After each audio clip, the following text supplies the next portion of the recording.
people woke up to fear, anger, and many unanswered questions. Because once again, the issue of bandit attacks in the north has come back into national focus. And this time, the reaction from the federal government has been louder, firmer, and very clear. What Nigerians are seeing now is a shift in tone and action, and it has created serious tension among leaders, commentators, and communities. Please, if you are watching this video, kindly like this video and subscribe to the channel so you don't miss any important update. Your support really helps us continue. The story everybody is talking about today revolves around renewed security operations across parts of northern Nigeria. These operations are not just routine patrols. They are aggressive, coordinated actions aimed at breaking the power of armed groups who have for years attacked villages, kidnapped travelers, and disrupted farming communities. For a long time, many Nigerians complained that the response was too slow or too soft. But now, things appear to be changing. The government has made it clear that the safety of citizens comes first, and that those who carry weapons against innocent people will be pursued and stopped. As security forces move deeper into forests and remote areas, reports of bandit camps being dismantled and fighters fleeing have begun to spread. This has brought relief to some communities, but it has also raised strong reactions from influential voices who believe that force alone will not solve the problem. One of those voices is Sheikh Gumi, a cleric who has for years spoken openly about the need for dialogue with armed groups. His position has always been controversial, and now, under this new hard approach, that position is facing its biggest test yet. Please remember to like this video and subscribe as we continue breaking this down in simple English. Many people are asking, why is Sheikh Gumi emotional now? And why is his name once again trending? The answer lies in the pressure created by this renewed crackdown. When the government shows that it is serious about using force, people naturally begin to question anyone who previously argued for negotiation. Victims of attacks feel angry. Families who lost loved ones feel hurt. They want justice, not talks. So, when a strong military response begins, voices calling for dialogue can sound, to some people, like excuses or delays. This is where the tension comes from. For Sheikh Gumi, this moment is personal and public. He has insisted that many of the armed men are not born criminals, but products of neglect, poverty, and long-standing conflicts. He believes that without addressing these root issues, violence will continue. But now, the mood of the country is different. People are tired. Communities are exhausted. The patience for explanations is running out. The focus has shifted to immediate safety. Like this video and subscribe if you want balanced updates without noise. At the same time, the government's actions have sent a strong message to political leaders in the north. This is not just a fight against bandits. It is also a warning to anyone seen as protecting, excusing, or enabling violence. Leaders are being watched closely. What they say, what they support, and what they stay silent about now matters more than ever. Some leaders are adjusting their tone quickly, publicly supporting security operations and calling for peace in a more direct way. On the streets, among ordinary Nigerians, the conversation is very simple. People want to go to their farms without fear. They want to travel without thinking of kidnappers. They want their children to attend school safely. These are basic needs. When these needs are not met, emotions rise. That is why this issue cuts so deep. This is not politics for many families. It is survival. Please don't forget to like this video and subscribe so this message reaches more people. Another part of this story is trust. Nigerians have heard promises before. They have seen announcements before. What they are watching now is action. They want to see arrests. They want to see rescued victims. They want to see peace return, not just press statements. If the government delivers real results, public support will grow. If it fails, anger will deepen. This is why the current moment is very sensitive. There is also fear of misinformation. In times like this, rumors spread fast. Stories are exaggerated.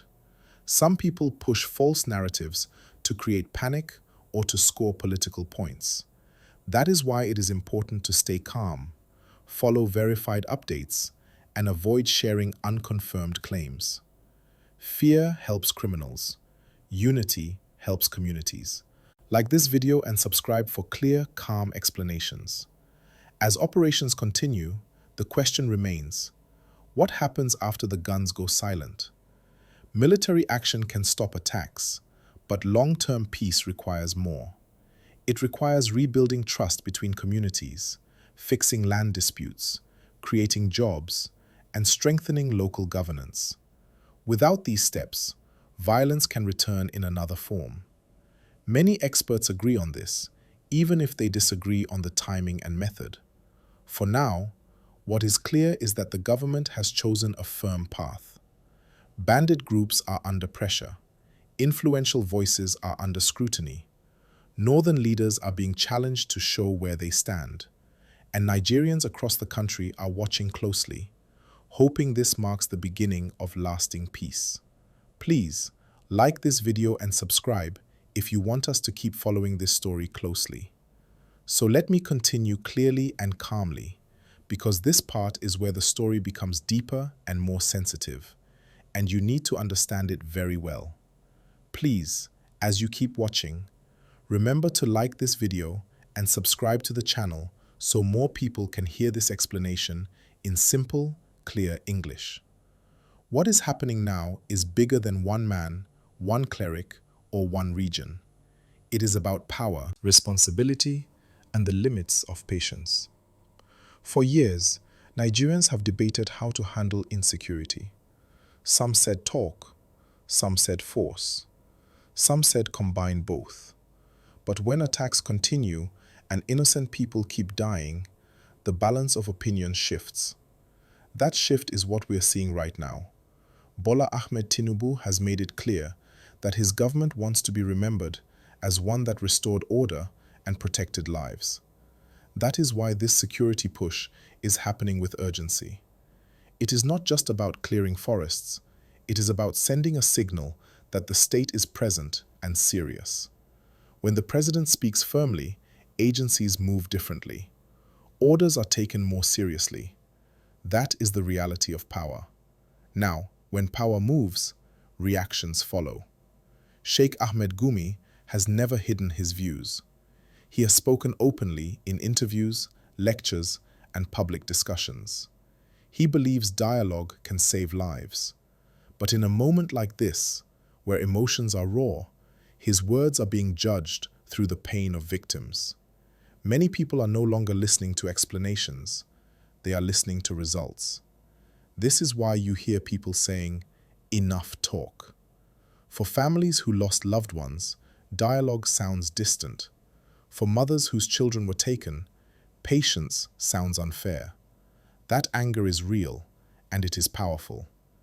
Leaders who do not read that mood correctly risk losing public trust very quickly. Please like this video and subscribe so you can continue to get honest breakdowns like this. Another important angle is how this affects politics in the North. For a long time, Northern leadership has been treated as one voice. That image is now cracking. Different leaders are taking different positions. Some are fully backing the security operations.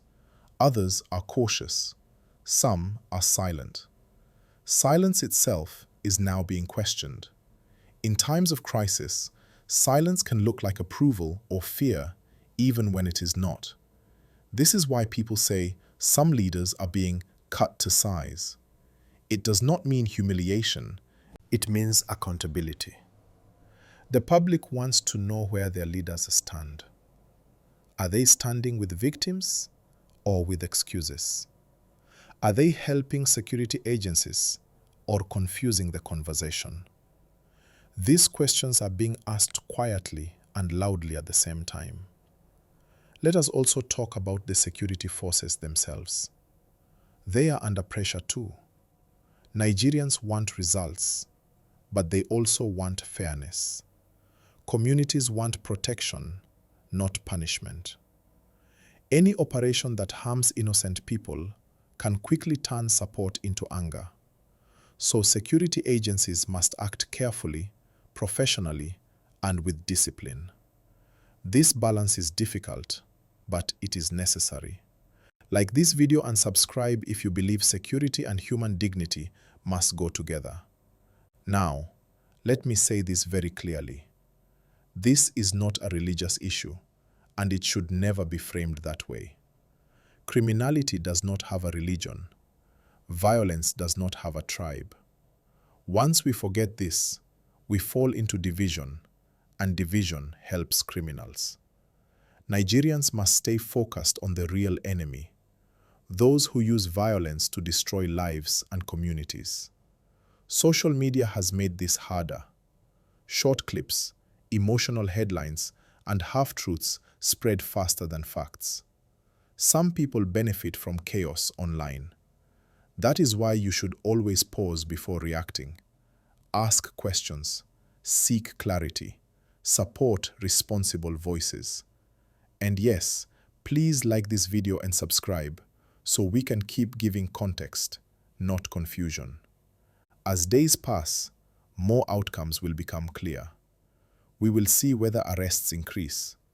We will see whether rescued victims are reunited with families. We will see whether attacks reduce. These are the real measures of success, not speeches.